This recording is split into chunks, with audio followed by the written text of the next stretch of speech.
Climate Asia is a social enterprise dedicated to strengthening the climate ecosystem in Asia through the capacity building of organization focusing on human resources, organizational development, and thought leadership. Climate change is going to cause a massive shift in the fundamental functioning of several industries. Climate Asia is a new initiative bridging the gap by working with direct and indirect climate actors and organizations across the spectrum in various sectors. We will accomplish this through strategic HR and OD support, a digital platform to address HR needs, information dissemination related to climate funding, events and news, and thought leadership in the form of convenings.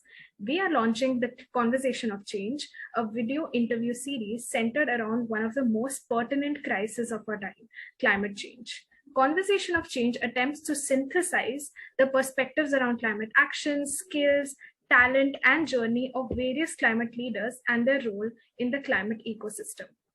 Today we have with us Karthikeyan Hemalatha, who is working with the Center for Research on Energy and Clean Air, CREA, since this January as an analyst. Previously, he has reported on the intersections of the environment, climate change, and rural livelihoods as an independent climate journalist. He was selected as a fellow with the Dag Hammarskjöld Fund for journalists in 2015 to cover the United Nations General Assembly and international politics. In September 2018, he won the Statesmen Award for Rural Reporting for the story on feminization of agriculture and the role of women in fighting food insecurity and climate change. Between 2011 and 2016, he worked with the Times of India, the country's largest English newspaper. Having been a daily reporter and writing national stories, he has expanded his network amongst bureaucrats and police officers across the country, as well as the state and city levels.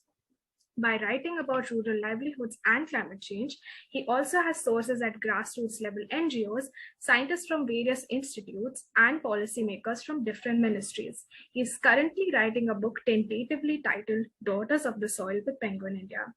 Welcome, Karthikeyan. It's lovely to have you here. And I will first start with asking you a broad question about your career journey as a whole. So you've been working for more than 11 years, and you've undertaken a wide range of work as a journalist at the intersection of environment, climate change, and rural livelihoods. And now you're working with the Center for Research on Energy and Clean Air as an analyst. So how would you describe your career journey into this space, and what were your key learnings? Yeah, my career has, I mean, it looks good looking back, but I have been like kind of all over the place. I've been trying to follow. I mean, my school was very foundational in kind of exposing me to politics outside my own social circle or economic circle. So my first job with Times of India kind of gave me the access that I needed for the questions that I had in terms of understanding, the city we live in and the society we live in. And that really changed my perspective in how I wanted to understand environmental injustices in the country. Because prior to Times of India, again, I had a brief internship with Greenpeace. It was a 6-month, it was very ambitiously named Greenpeace Resistance Academy. So part of that was a 3-month, we did a 3-month yatra called the Kisan Swaraj Yatra, where about 5 to 10 of us, but it was a coalition. It was organized by more than 400 NGOs across the country, where the idea was to travel to every state and start a conversation on genetically modified food crops and pesticide use, chemical pesticide use. So it was like a 75-day journey that started with Gujarat and went across 20 states. And my role, I mean, I was an intern there, so my role was to photograph everything. So that's when I understood India at a very grassroots level. It exposed me to realities that I wouldn't have had the chance to. And coming from a space like that, and then coming to Times of India, where I worked with and developed contacts and networking within the bureaucratic institutions within the state, and the center, as well as politicians. So it was like, the other side of the coin. I've kind of, over the 3 months in that Kisan Swaraj Yatra, I kind of saw how India lived, and working with the government kind of exposed me to kind of how governments function. But of course, my understanding was kind of limited to Tamil Nadu, while I did national stories from the south. So yeah, so that experience was great. But of course, being a daily reporter really didn't give the chance to, for me to expand my writing. You're limited to 400 to 500 words, which is a great learning experience. But I wanted to, travel more and write more. So it was almost an impulse decision to quit Times of India and then just start freelancing. So in 2016, I had a very idealistic niche that I wanted to fill, which was the intersections between climate change and rural livelihoods. Why that interested me was because these are people who dependent on nature for their livelihoods, and therefore they have a much more intimate relationship with the ecosystems that they're living in. So one of the questions that I saw was what it is to be a journalist in India as opposed to Western countries. This is purely from a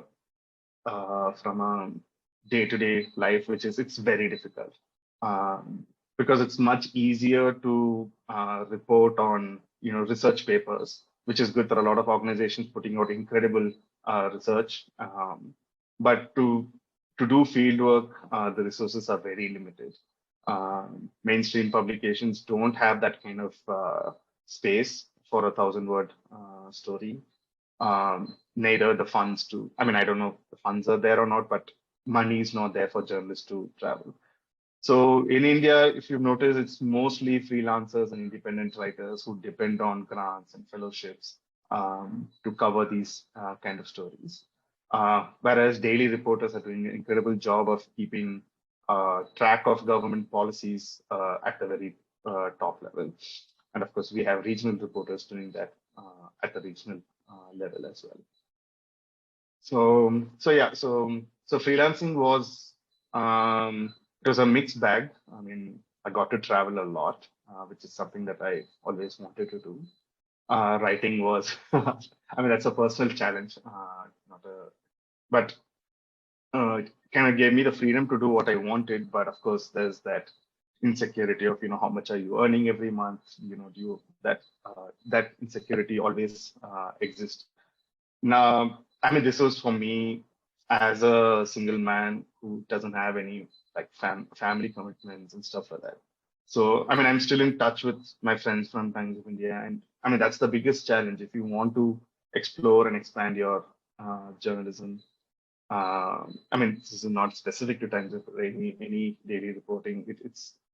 You can't quit a full-time job and then move into freelancing. It's just not that easy. And especially when there are no, clear avenues of funds and editorial space. So now this year so last year I was again working with another research institute where I got to deep dive into, it was a very technical research center, so got to understand the workings of an electric vehicle, what kind of policies are required to support the growth of this sector. And this year, again, I'm slowly shifting from journalism to research.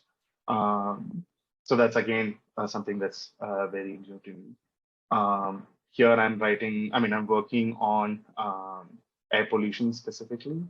And we met at the decarbonization meet of steel meet. So that's something that I'm working on as well.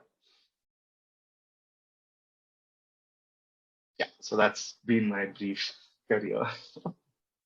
So what I understood was that you had to make the hard choice of in order to fulfill your knowledge seeking and the need for you to travel more and know more about the everyday life of a farmer or somebody who lives in the rural area, you had to make that choice of moving from a top-down approach to literally a bottoms-up approach. Yeah. Right. So what I understood, and since I'll be swiftly moving on to the next question, which is related to this, which is that climate journalism entails a lot of writing, reporting, advocating for climate change.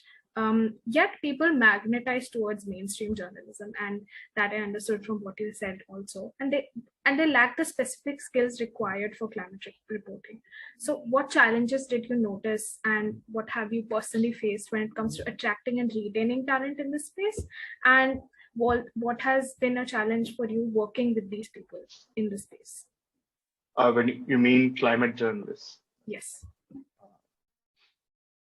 Yeah, like I said, it's every trip you go out of the city becomes expensive. So that's money, like that's something I would repeat again and again. Because in terms of talent and outlook, I think, yes, there are editorial pressures to report on certain things and certain things, but I still have, I still see a lot of good work coming out, especially from regional journalists, where I would think some aspects like data visualization or mapping are two key things that is very important in climate journalism. So right now we don't have, as far as I know, I think Hindustan Times had a tracker some time back, but no mainstream publication is dedicated to, everything takes time and money, right? Even if you're training journalists. So we need more specific tools to better visualize climate change. I mean, it's very easy to report on extreme events. I mean, that's always, everyone's there, makes national news, but it dies down. The news cycle is always from one extreme event to another extreme event. Because I think there is a slow change in understanding that, these events are not just sporadic. But again, it becomes, I don't know if I should be saying this, but like as a journalist, like when I go report on an extreme event, of course, every day of being there, you report the daily things, what's happening, how many people died or how many houses were destroyed. And then you take a step back to give it some context. Why is it happening? Is it the first time in 100 years, or is it you look out for trends? But that's where it stops.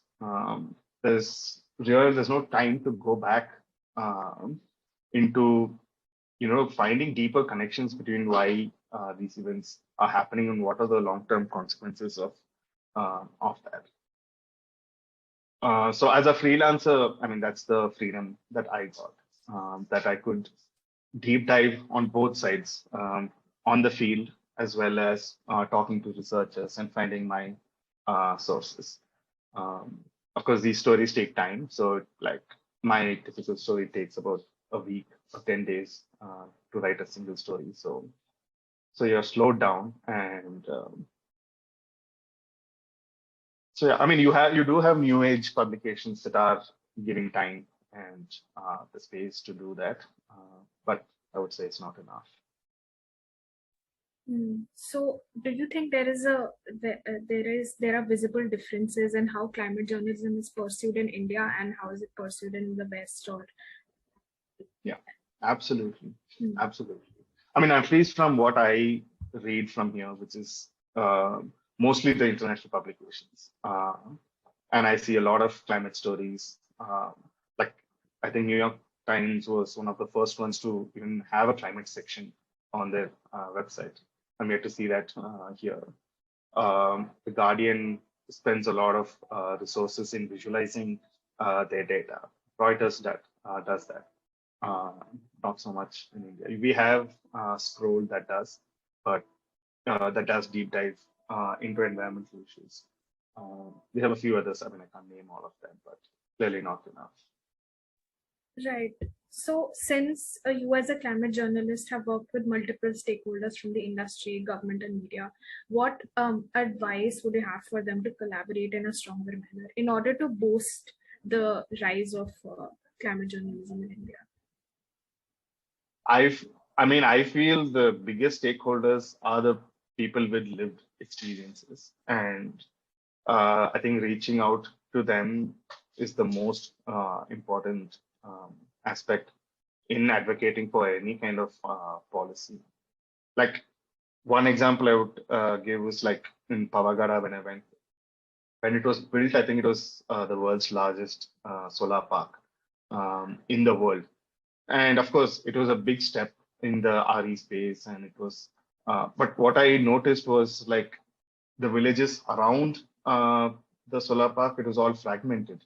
And so, so the pastoral community lost their grazing land. Farmers gave the land to lease for the solar parks, but the landless laborers who were working on that land lost their livelihood. And of course, solar parks are very water intensive. And this is a semi-arid region. So you're pumping out thousands of liters of fresh groundwater without any kind of regulation. So these are issues that you would know only when you go to the field, because from the desk, as a researcher, I think it's difficult to. But the thing is, at the bureaucratic level, they understand. At the regional bureaucratic level, they know. But I feel like other stakeholders have to question things more intensively and more deeply, and there has to be a middle ground between researchers and field work. Yeah. Right. And what another thing that I'm thinking is that a more holistic approach to making regulations and creating policies so that every stakeholder is included. So it's baffling to know that important issues like water, fresh water are not considered when you're making regulations for a solar park. Yeah. Right. So what advice would you have for somebody who's moving into or is interested in climate journalism? Somebody who's a student, somebody who wants to transition in is at a senior level. Wow. Can I say don't start? No, but I think India is filled with stories. Like every time I go out to find a story, I come back with 10 other stories. And they're just waiting to be explored. And so there's a lot of space. So I think it's totally worth pursuing climate journalism from a young age. But I don't want to sound like an old uncle giving advice to young journalists, because I don't think I am that old anyway. But one mistake that I did, not mistake, but one learning I had when I was in Times of India was thinking of the big picture, right? Which is because you're ambitious, you're young, and you want to do all these big stories. But the daily grind is what kind of like grounded me. Like you meet people every day. That learning, I think, is very important instead of just looking for this one big fancy story that would get you on the covers. So yeah, networking at the grassroots level, both whether it's bureaucrats, politicians, or villagers, is very important. And I would tell that to a young climate journalist. Right, and the knowledge that a climate journalist would have is irreplaceable. You'll have to be in their shoes to understand the things they understand, right? Yeah, it is. It's not that easy. I can't understand their lives just because I spent 10 days with them. But one goes with an open mind, and so that's a tricky part because when I pitch a story to an editor, I need to have at least 50-60% of the story's narrative and before going there, because they're giving me lots of money to travel. I can't just tell them, oh, let me go there and figure it out. So that's a big challenge, trying to understand what your story is sitting in a city, trying to understand what people are going through. So it takes a lot of, I think, patience and reading and having a lot of conversations, because and when you go to the field, you have to have very specific questions. Otherwise, you'd just be wasting everyone's time, because it's not easy. If I go to a field, I need a translator with me. I need someone to drive me around. I need local groups support. So I think the daily grind of reporting helps you prepare for field reporting as well.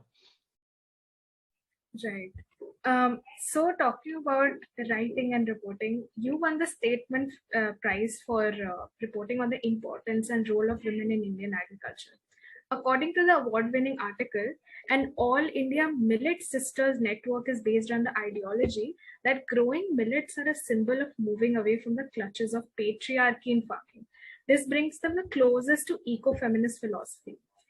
So recognizing the role of women is the best way to revive agriculture and ecology. That's something that I understood from the article. And I'm very curious to know what, in your experience, are the other ways that you've witnessed women's power through societal obstacles in exceptionally wise ways. Right. I don't know wise or not, but I mean, I have a lot of stories to tell. But so this one time I had gone to Gujarat it was part of my book chapter on how women were losing their agency because they don't have land rights, and solar parks, the role of solar parks in removing the agency of women, especially in the pastoral community. So as part of the trip, so there was I think it was Azim Premji's initiative that was happening. So they had called about 80 to 100 women farmers to this place just outside of Ahmedabad. And we had a paralegal young woman, she must have been like 24, 25. And she had illustrations of every single farm activity, like laminated. So whether it's plowing or harvesting, or going to the market, or taking care of the cattle. So every single activity she had, had an illustration. And she would put it up, they show each one and say, who does this job? Is it a man or a woman? And so she would, like, depending on the answer, she would put it on the pile. And it was like fascinating to see, even for the women, we're realizing, oh shit, this is how much work we're doing. What are the men doing? I mean, it was a realization for them. I mean, so at the end of the day, the only two things that men do is, handling the tractor for plowing and going to the market. But every other aspect of farming, especially in a farm in a small scale, is done by women. So this is just one way. I mean, it's something that even people living with this lived experience don't have. It's a realization for them. And so yeah, so this is one way I found out how, and the work that the paralegals were doing were amazing. They would go house to house, make sure that that the woman of the house has some land rights, especially after the man dies, she's left alone. Like, so that's another story that I wanted to just profiling these paralegals who go village to village. Yeah, I mean, again. The chapter itself was how solar parks were taking away common lands. They're very land intensive projects. Each megawatt requires about 5 acres of land. So this Charanka solar park was huge, and the pastoral communities, the people who go grazing, shepherds. I met families. I met one family. So I asked, they had been walking for the last 3 months. I plotted down all the villages that they had crossed. And I came back home and put it on Google Maps. It looked like they had covered more than 750 kilometers just walking with their 3,000 sheep, 8 camels. So in communities like this, it's always the women in pastoral communities overall. Women are in charge of everything. the men only go take the cattle for grazing, but when it comes to handling the finances, the routes to be chosen, it's the woman who's making these decisions. But with the solar parks coming in and with their with common lands being taken up, they are forced to settle down because they don't have land to graze their sheep. And when they settle down, they're forced to work as either daily wage laborers or domestic workers in cities. And when that happens, that the agency they once had, being a pastoral woman, is completely gone. Their own community is being influenced by the patriarchy of what they call sedentary communities. So that's what I'm saying. The stories everywhere, every village you go, there's a story that needs to be told. So yeah, these are just two examples of how I see the inequality play itself out there. And I mean, that's one reason I took up traveling as well. And imagine the amount of care work they do, taking care of their children, the family members, the cooking, aside from all of these duties, astounding. It's as if they don't have 24 hours, they have more than that. Exactly. It's fantastic but sad. So these stories, I'm curious to know that are these stories a part of your book that is tentatively titled Daughters of India? Daughters of the Soil. Apologies. And you have described it as a book which will bring out the voices of women farmers as they fight patriarchy, climate change, and bad governance. So how has your upbringing and working environment colored your writing process of this book? The writing aspect is mostly incidental because I mean, I don't know. I haven't specialized in any specific skill set. But like I said, this curiosity to learn more started from school, and I've just been pursuing that. And writing seemed to be a great tool to use that. I mean, personally, it's very challenging for me because one, I mean, it's a lot of pressure. I mean, not just pressure to be a better writer, but also the pressure to be like, this is something I was talking to my publisher, like, who am I, an urban man writing about rural women? Like, it didn't seem fair at the in the beginning. It didn't seem like I should be the one doing it. But coming to terms with it and trying to hold that responsibility also puts a lot of pressure in whatever that I'm. Right. And have you been inspired by any piece of media, particular piece of media like a book or any podcast that has just moved you to write a book? I mean, it sounds very cliched, but everybody loves a good route from Sainath. It's one of the first books that I read as a teenager, and every time I read, like, I go back to read that book to see, okay, what is good writing? I mean, earlier it was very curious to know about what's happening in villages. Of course, that's one. And now recently I read Ants Amongst Elephants, again, a book on the caste system. Again, showed how you can be it's very, very well written, the book. It goes deep, and again, it was not written by someone who had gone through the lived experience, but it still held its ground, I thought. So yeah, so these are two ways that I got inspired. So are there any particular ways that help you disconnect from your journalistic and analytical skills that you require every day being an analyst at CREA? Would you like to recommend how can we modify the term work-life balance for ourselves? I mean, I don't know how personal you want to get into this whole thing. No, I feel like, so I travel a lot, but don't take too many holidays.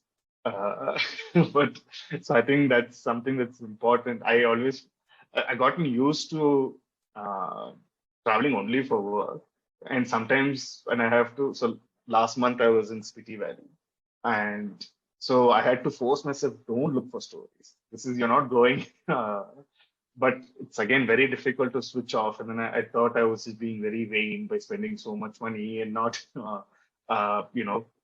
but I think to disconnect is also important. And I also feel that disconnect in the sense that, I mean, it doesn't need to be a bad word, but you are not the person you're writing about. You're not a farmer, you're not a fisherman. And I think it pays to be aware of the privileges that one has and not assume. So that's work. Like being disconnected has also meant that I ask a lot of questions that sometimes annoys people, but that's I go about reporting. I mean, you're supposed to ask questions because, as you said, you're not the person you're writing. So I think assumption, empathy, these are things that sometimes you have to switch off, and sometimes you have to switch on because you don't have enough information to put on paper. Yeah.